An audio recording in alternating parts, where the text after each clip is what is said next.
आज का दिन बड़ा महत्वपूर्ण दिन है। आज 11 से अश्विन शुक्ला एकादशी और एकादशी का दिन आज का परम पावन पवित्र दिन है। आज हमारे आराध्य महामुनिराज इस कलिकाल में भी चतुर्थ काल की चर्या को करने वाले श्री 108 शांति सागर जी महाराज को समडोली ग्राम के अंदर आज के दिन आचार्य पद पर प्रतिष्ठापित किया गया था। आज के दिन उन्होंने नेमी सागर जी को और मुनिवीर सागर जी महाराज को मुनि दीक्षा दी और मुनि दीक्षा देने के साथ ही सारी समाज ने उनके अंदर सारी आचार्य की योग्यता देख करके कि ये आचार्य पद को बहुत अच्छी तरह से निर्वाह कर सकेंगे, बहुत अच्छी तरह से समाज का निर्देशन कर सकेंगे, संघ का संचालन कर सकेंगे, इनमें सारी योग्यता है इन महामुनि के अंदर।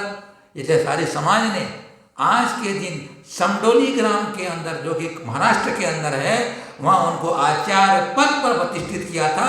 इसलिए आज हमें आचार्य मिले थे इस कलिकाल के अंदर।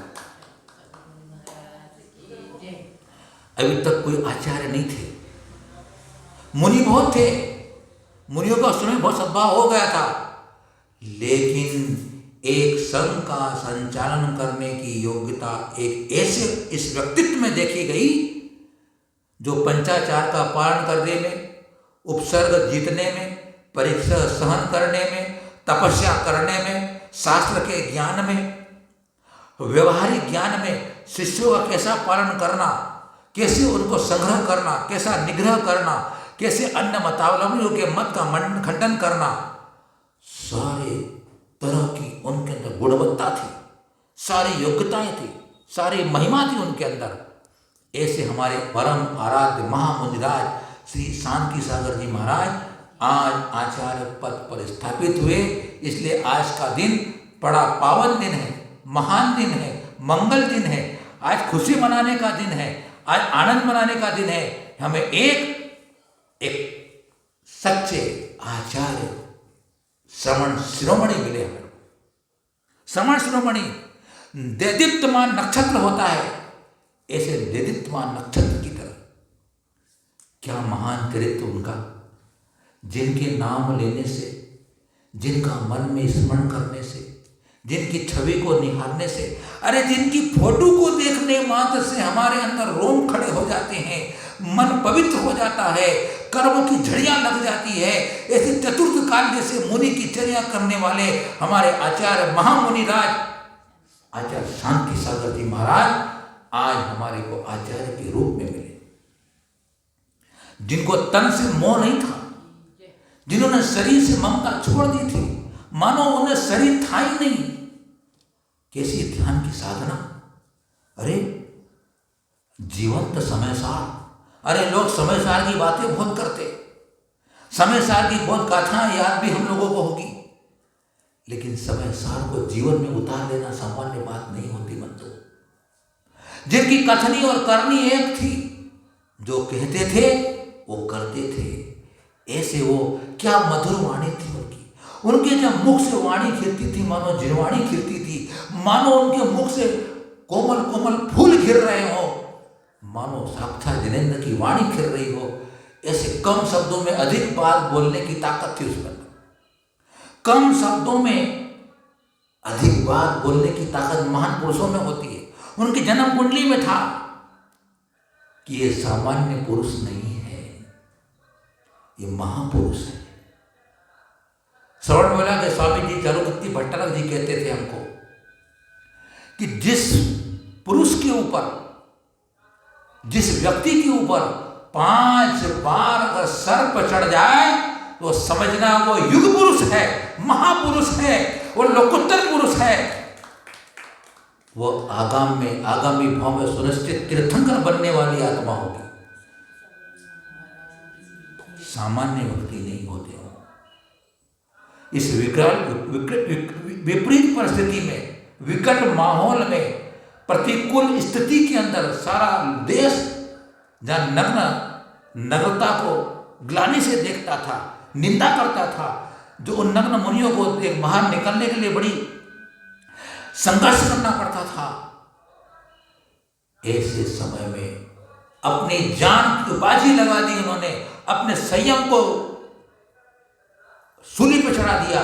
कुछ भी हो जाए, तीर्थंकरों का यह निर्गंत शासन जयवंत है, जयवंत रहेगा। कौन इस नम्रता को, विहार को रोक सकता है? किसमें ताकत है? अरे जिसको देवता आकर नमस्कार करते हैं, उसके निर्गंत विहार को रोकने की ताकत किसमें हो सकती है? कैसा आत्मविश्वास उनके अंदर होगा, कितने उनका आत्मबल होगा, कितना उनका स्टेमिना होगा, कितनी उनके अंदर ज्योति होगी उसके अंदर। विचार करने की बात। अरे मुस्लिम देश के उस राज्य से निकल जाना, जो मुस्लिम देश हमारे निर्गंत रूप को देखने के बाद मुंह फेर लेते हैं, उन निजाम प्रांत से निकल करके गए आचार्य शांति सागर जी महाराज सम्य शिखर की यात्रा पर, और तुमको सुनकर हैरानी हो जाएगी कि वहाँ उस मुसलमान का जो राज्य था उस समय, तो उसकी बेगम ने आकर आचार्य शांति सागर जी महाराज की आरती उतारी। अरे ऐसे बाबा कहाँ मिलेंगे, ऐसे पैगंबर, ऐसे बाबा आए, पीर बाबा आए मेरे राज्य के अंदर। ऐसे उनके तेज, उनके शरीर की आभा, उनके अंदर के शांत प्रशांत मुद्रा को देखकर अच्छे अच्छे विरोधी नतमस्तक हो जाते थे।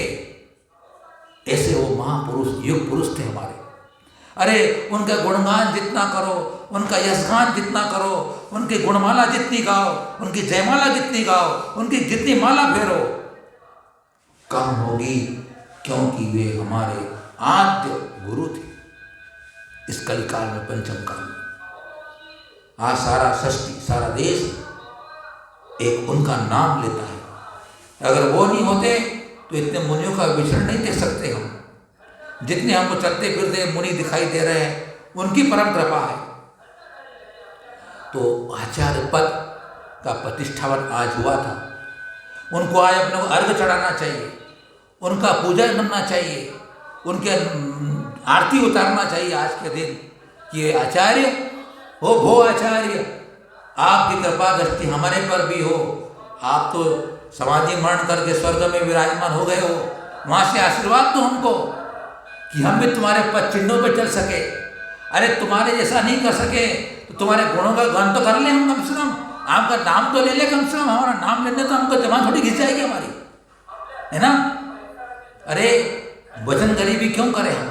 अरे इन महान पुरुषों का गुणगान करने में, उनकी यश गाथा गाने में जबान पवित्र हो जाती है।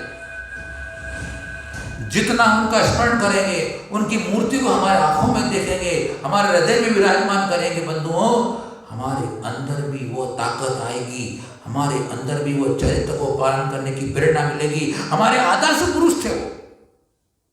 कौन थे वो? आदर्श पुरुष। आदर्श किसको कहते हैं? दर्पण को कहते हैं, कांच को, जिसमें हम चेहरा देखते ना, उसे आदर्श कहते हैं।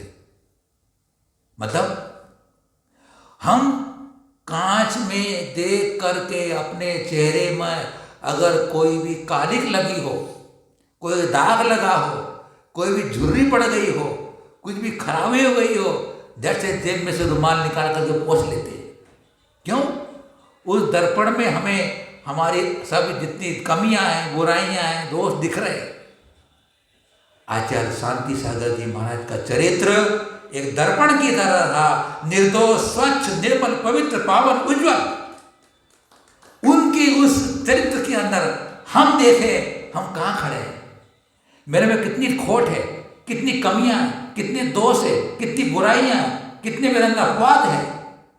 उन सब पवित्र चरित्र को देख करके हम उसे निर्मल बनाए, पवित्र बनाए, तो हम भी एक दिन भवनया को पार कर जाएंगे। हम भी शांति सागर जी के पद पर चल करके अपनी आत्मा का कल्याण कर लेंगे। तो हम उनके पावन पवित्र चरणों में, वो पूज्यपाद से, उन पूज्यपाद के चरणों में हम बार बार भावांजलि, विनयांजलि, श्रद्धांजलि, पुष्पांजलि अर्पित करते हैं कि हे प्रभु, हे गुरुदेव, हे महामुनि, आज के दिन हम आपके चरणों में यही भावना पाते हैं कि आप शीघ्रता से शीघ्र इस धरती पर अवतरित होकर के धर्म तीर्थ का प्रवर्तन करना और मोक्ष पदार्थ जाना।